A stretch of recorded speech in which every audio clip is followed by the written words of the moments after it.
আসসালামু আলাইকুম রহমতুল্লাহ। তো আমাদের এই অঞ্চলের অন্যতম একটি প্রধান ফসল হচ্ছে পেঁয়াজ। আর এই পেঁয়াজ লাগানোর এখন বর্তমানে ফুল মৌসুম চলছে। তো সবাই কম বেশি পেঁয়াজ লাগানো শুরু করে দিয়েছে, আবার অনেকেরই পেঁয়াজ লাগানো শেষ হয়ে গেছে। তো আমরা এর ব্যতিক্রম নয়, আলহামদুলিল্লাহ আজকে থেকে আমরা পেঁয়াজ লাগানো শুরু করব।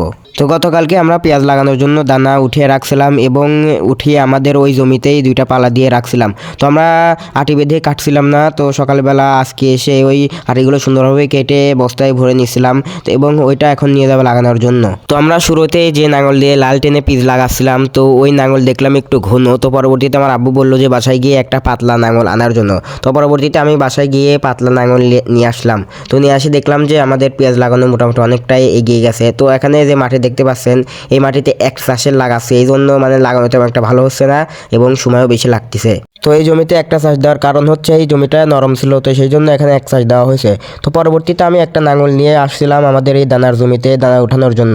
তো আলহামদুলিল্লাহ এসে আমরা অনেকটাই দানা তুলে ফেলছি।